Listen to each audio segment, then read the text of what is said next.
or the Powhatan Indians. So they have to establish a military presence first.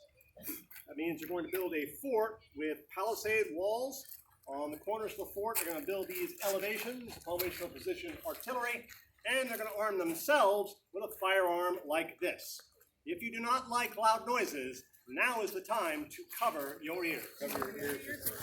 Present your piece. Give fire.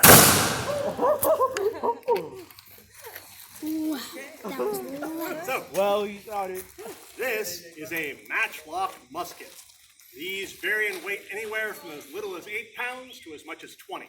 This one weighs about 12. Wow. And a full musket has an effective range of about 100 yards. So a musketman should be able to aim and hit a human-sized target about the length of a football field away. And it can be lethal twice that distance. So here are all the moving parts. We've got this, and that is it. So it is a simple machine with easily replaceable parts, and you can train a soldier to be a musketeer in about 2 or 3 weeks. Now, if we're going to use the weapon in combat, we'll need to divide the men into ranks. A trained musketeer takes about 25 seconds to load his weapon. So if you have 50 musketeers, you divide them up into 5 ranks of 10 men each, one in front of the other. So the first rank steps up, and they fire a volley together.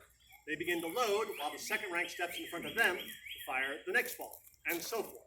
So when you have 5 ranks firing in alternation, you can fire a volley in as quickly as every 5 seconds. Musketeers wear bandoliers like this, which carry their powder and their shot.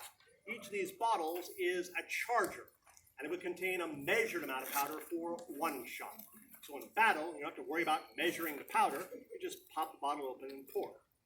You have a pouch that would contain your shot, your bullets, which for this piece would be about a 65 caliber. A full musket is going to be at least a 73 caliber.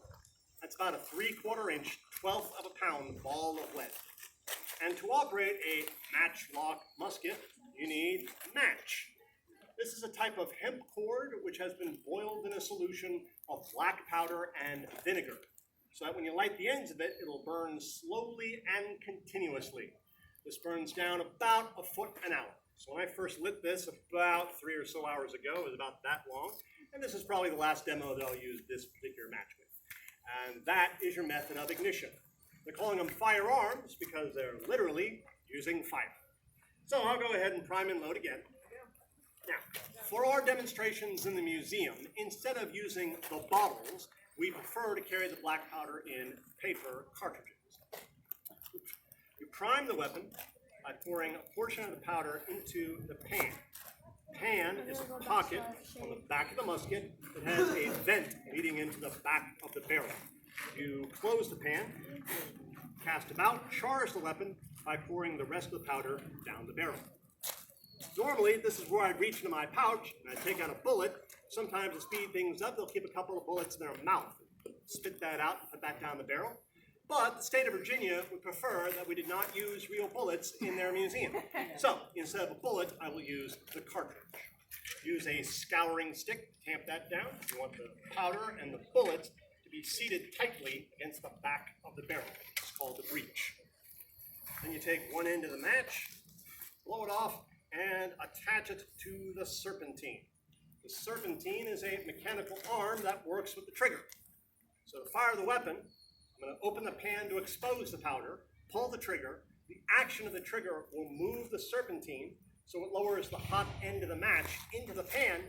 That sets off the powder in the pan, which is connected to the powder behind the bullet, and bang.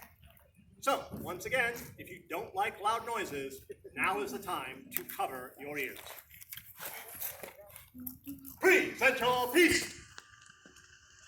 Get fire. Dang. And thank you for joining me for this musket demonstration. Thank you. If you have any questions, I'm at your service.